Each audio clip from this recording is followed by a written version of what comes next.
こんにちは、あやはれです。ダイエット当初から私の頭にずっとあるのが、痩せたいけど美味しいものは食べたい。でも時間をかけたくない。そのために料理の知識をつけることはもちろん大切ですが、便利なキッチングッズに助けてもらうことも非常に重要です。そんな私の買ってよかったキッチングッズ第2弾、2023年版を今日は紹介します。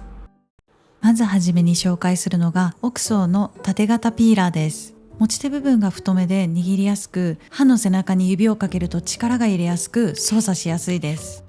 先端をギュッと握って手前から奥に刃を滑らせる。進行方向に指がないので手を切る心配がなく、器用な私にはかなり安心感があります。じゃがいものような凹凸があるものは包丁のように回しながら剥くというのがおすすめの方法なのですが、私はうまくできないので、人参同様手前から奥に滑らすようにして剥いています。じゃがいもの芽を取るときは先端部分の穴を目に差し込んでくるっと回すときれいに取れます。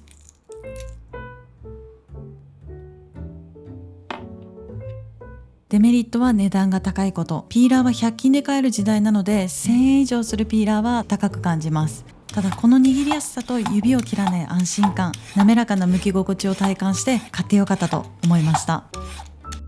耐熱性に優れたグラスファイバー入りナイロン素材のトング。耐熱温度230度で揚げ物などの高温調理でも使用可能。調理の途中でフライパンの縁にちょっと置いても変形しません。また樹脂塗膜を傷つけない素材なので、炒め物などでガシガシ使っても大丈夫。トングを選ぶときに一番気になるのはつかみやすさ。このトングは先端部分が凹凸になっているので、食材が滑り落ちずしっかりつかめます。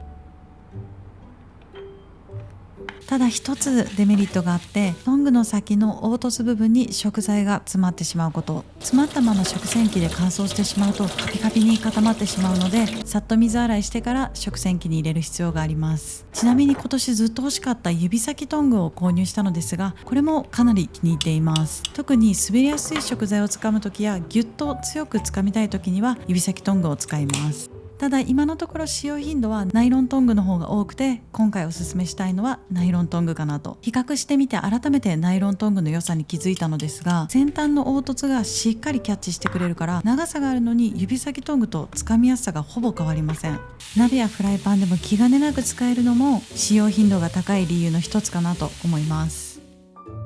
丸いまな板ってこんなにスペースが広く感じるんだと感動したまな板。丸いまな板より長方形の方が広くて使いやすいと思っていたのですが、このまな板を使って考えが一変しました。食材を切るときってだいたい横に置いてカットするので、横幅が広くても切ったものをちょっと置いておくスペースとしては活用しづらいのですが、縦に高さがあると上に置いておけるので、これが便利。その代わりに横幅が以前より狭くなったので、食材によっては大きくはみ出してしまいますが、カットするときは切るポイントを真ん中に持ってくる癖があるので、意外と不便には感じませんでした。耐熱温度130度で食洗機洗い OK。柔らかい素材で歯あたりも優しく、静かな音がとっても心地いいです。唯一気になったのが軽い分滑ること。特に私の場合は普通の机の上で作業しているのですぐに動いてしまいます。でもこれに関しては100均で買ったシリコンラップで解決済み。シリコンラップを机の上に置いて、その上にまな板を乗せれば全く滑りません。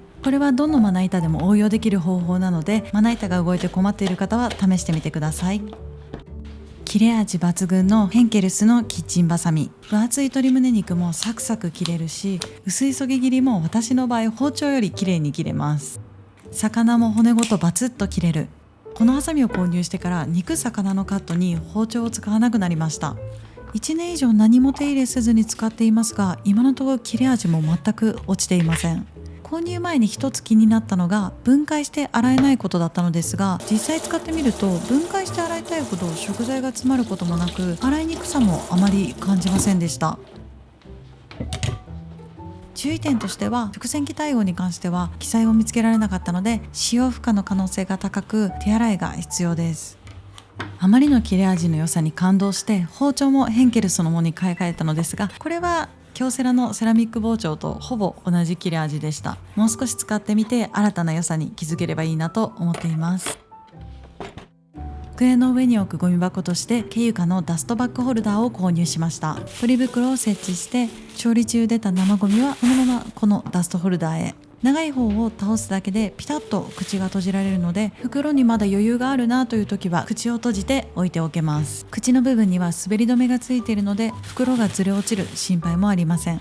実際使ってみて分かったのは、調理中に机の上にゴミ箱があるってこんなに便利なんだと。机のすぐ下にゴミ箱があるので手間と感じてなかったはずなのに、使い始めたらすっごく楽と思いました。あともう一つの使い方が保存袋のスタンド代わり。中に保存袋を入れると自立してくれるので、下味冷凍の時やカット野菜を冷凍する時にとっても便利。ほぼ毎日愛用しています。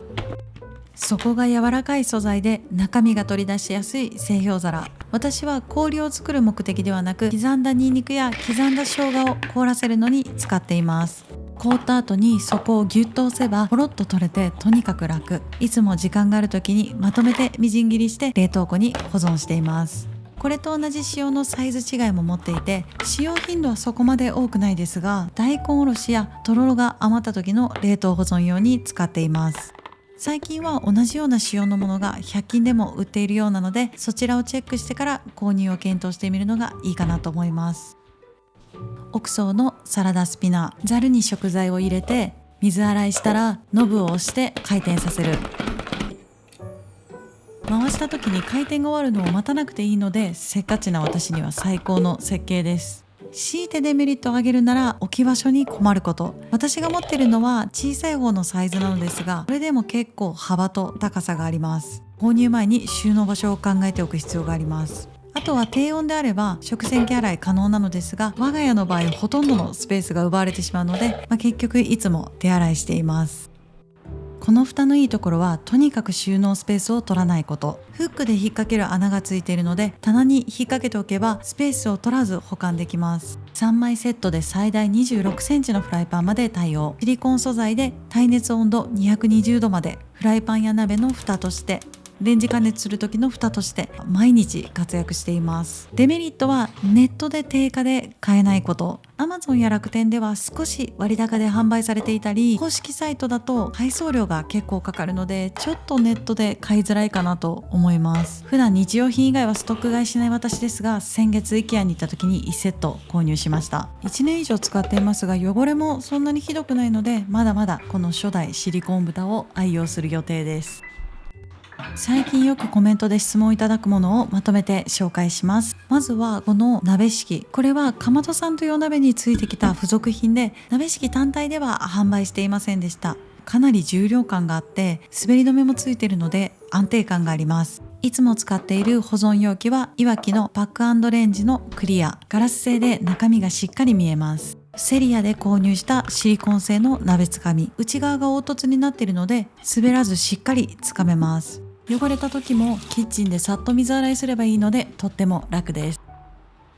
この動画が今年最後の動画です。皆さん今年も1年間本当にありがとうございました。今年投稿した動画を振り返ると、動画本数もレシピ数も去年より少なく、いろいろと反省点の多い1年でした。本の出版ができたり新しいことに挑戦できた1年だったので後悔はないのですが、今この年の瀬に思うことは、あやはれの原点はこの YouTube チャンネルで、近い距離で皆さんとコミュニケーションを取れるこの場所がやっぱり一番大事にしていきたい場所だなと。なので来年は新しいことに挑戦するよりも、この YouTube チャンネルの動画を積み上げていくことに集中していきたいなと思っています。皆さんは来年の目標はもう立てましたか？前回の動画のコメント欄ですでに来年の目標を教えてくださった方もいて、そのコメントを読んだ時にすごく前向きなパワーをいただけた気がして、私も頑張るぞとやる気をもらいました。来年の目標が決まっている方はぜひコメントで教えてもらえると嬉しいです。それでは皆さん、また来年もよろしくお願いします。また次回の動画でお会いしましょう。